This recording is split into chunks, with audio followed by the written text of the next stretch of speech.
Chris Hansen. I'm with Dateline NBC. Is it true that you are here to meet a minor? But I have these texts saying I want to fill your body. And that is all for Dateline NBC. I'm Chris Hansen with the news. Back in high school, I was partnered with a kid named Marcus to work on a Spanish project.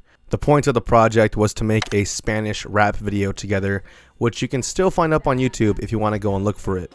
As high schoolers doing a project do, we were goofing around and making a lot of jokes. One of the jokes that Marcus kept making as we were trying to get this project done was to frantically grab my laptop and jokingly type into the search bar a certain video about a cup and two girls. It was at that moment that I got very serious. I looked at him and I said, "But have you actually seen it though?" And so I put it on. As off-putting as the next few moments were, it led to an entire rabbit hole of Marcus showing me videos like Hellbenders and Oni cartoons, and me showing him my own personal rabbit hole of videos like Don't Hug Me I'm Scared and those OG Mudahar creepypasta videos. Eventually, an entire friendship sparked over a moment that was allowed to happen thanks to websites like Best Gore or Run the Gauntlet. And Marcus remains one of my greatest friends to this day, and I think that many have similar experiences to these kinds of websites growing up. I distinctly remember one time where I was out at a campsite and I could hear my dad and brothers gathered around my dad's old iPhone 3G shouting in disgust over the original Mr. Hands video. And in some dark, twisted way, I think these videos brought a lot of people together. And I just wanted to take a second to acknowledge that, because many of my nights were not what you might expect from a kid growing up in the suburbs. While most kids' idea of having fun was to be out with friends horsing around, and trust me, while I did do my fair share of that, 7-year-old Ray would much rather spend hours at his desk with a box of Cheez-Its, a gallon of Tampico, and nothing but time to browse these gore-infested sites.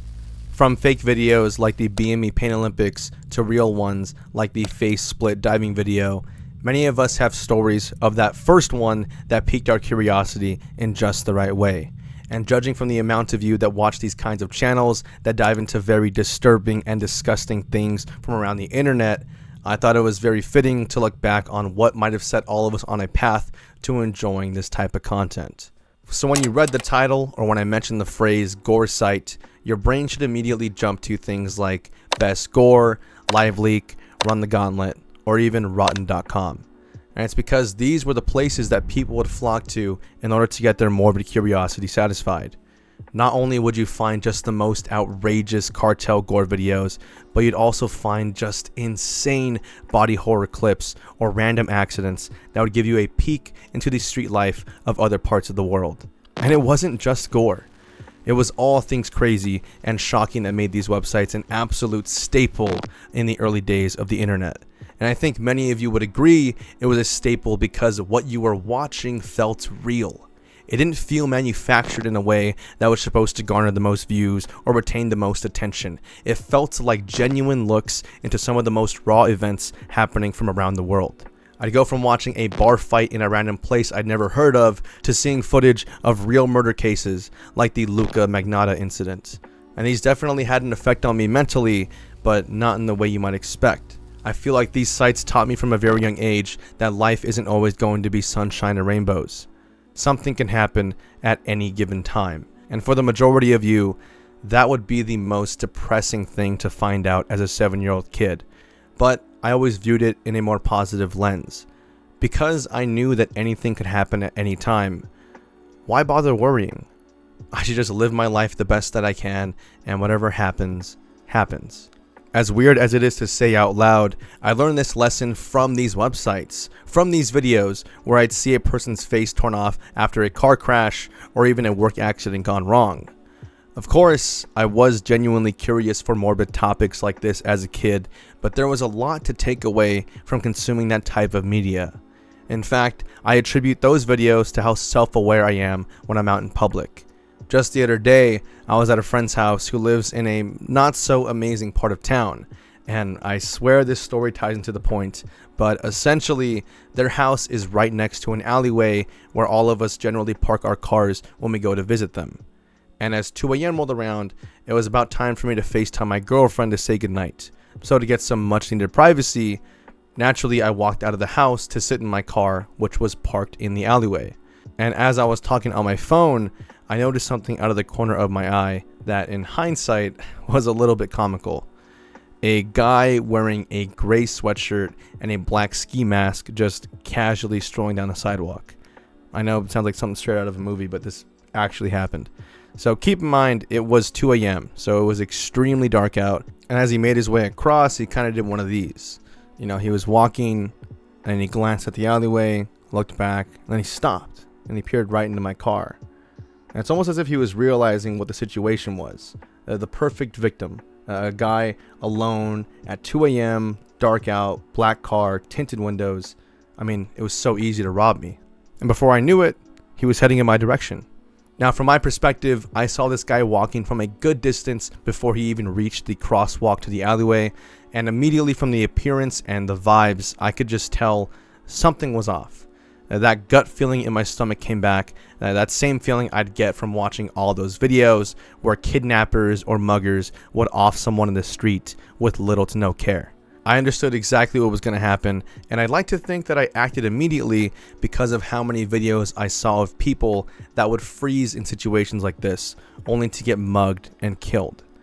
All of that suddenly clicked in my head as I quickly turned on my car, and I got the hell out of there. And judging from the way that he lunged at my car as I drove away, I really don't know what would have happened if I simply froze like most people would have. But to be completely honest, these sites were definitely not all good, and I made the mistake the first time I made this video of trying to paint them in a positive light. I think for the most part, it's probably a good thing that most of these sites seem to have completely disappeared off the face of the earth. Like many of you already know, they were simply a cesspool of the most disgusting and vile videos imaginable. But no matter how much I told myself that, and I still tell myself that, there's this lingering part of my heart that feels a strange attachment to these websites. And I think it's because I spent so much time on them growing up. And when I made the first video, I just couldn't get past that feeling. Why did I feel this way about a website that was literally showing me people dying over and over again in the worst ways that you could possibly imagine? Did I really feel nostalgic about it?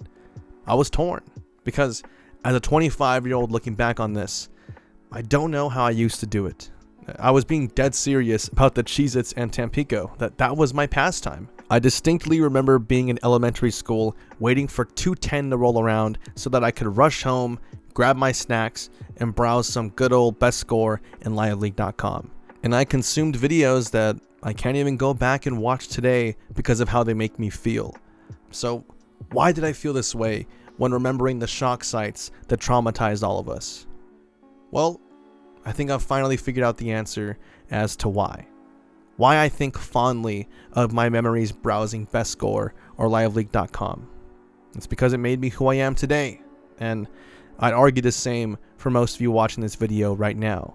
Most people ended up browsing these sites because of our morbid curiosity at a young age. As weird as it was, there was something undeniably addicting about being able to click on a new video because you knew something would happen that would shock you to your very core. Constantly watching the most despicable media over and over again.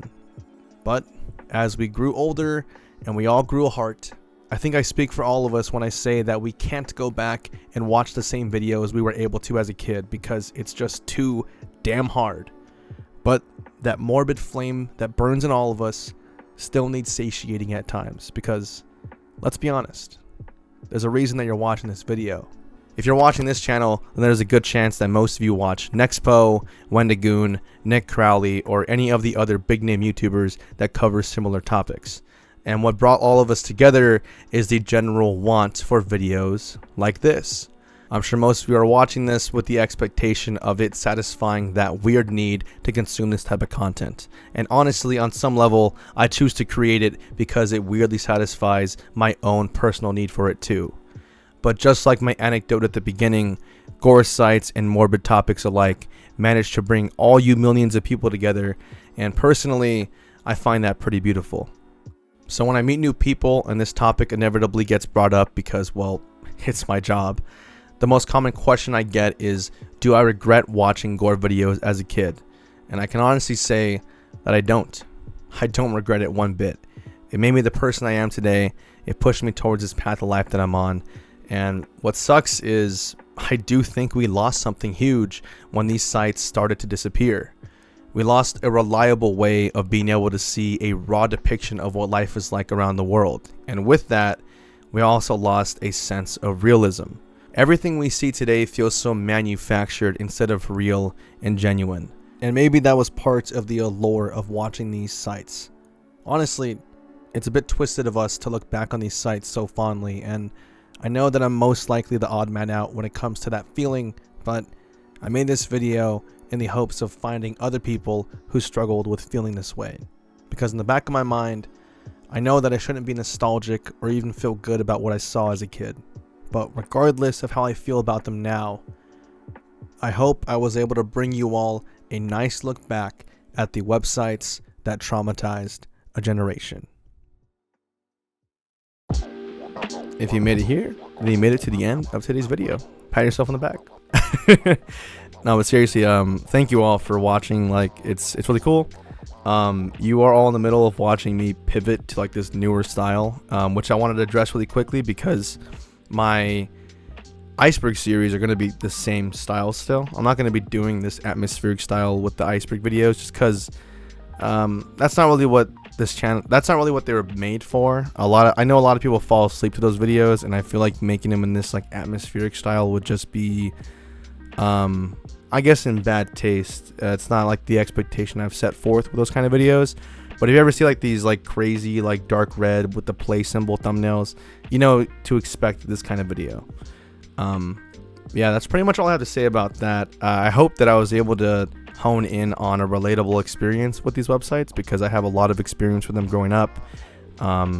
Yeah, so if you have any cool stories or any funny stories like the one I had in the beginning, let me know because yeah, there's so many stories I have just from these websites. We're just finding random stuff online together as like with friends and stuff. But anyways, that will bring me to the Patron shoutout. Thank you to everyone that is on screen for supporting me. You all don't have to, and you choose to every month, and it is really awesome that I'm able to get that support from everybody. It's been amazing being able to do YouTube. I've had always cracked. I'm gonna keep it in. It's been amazing being able to do this for my full-time job now. I've been doing full-time for the last 2 years, and this recently has just been taking off a lot better the last few months, and I just couldn't be more thankful, to be honest. I've literally been crying like all week, just like, damn, like I can't believe I'm making it, and just having so many like late night car sessions with myself, like just thinking about how long it took me to get here, because I've been wanting to do this since I was literally 8 years old, and it has been awesome being able to not only just do YouTube, but do the thing that I wanted to do, which is talk about these kinds of things and have people listen, I guess. Yeah, I'll leave it at that. If you want to support me on Patreon, a link will be below. It is only $3 a month. You can obviously support me with more if you want to. It's not required. There are some people on there that are supporting me with a lot more than they have to, and it is amazing. If I just subscribe to you, thank you. Yeah. With all of that said, I will see you all in the next video. Thanks for watching.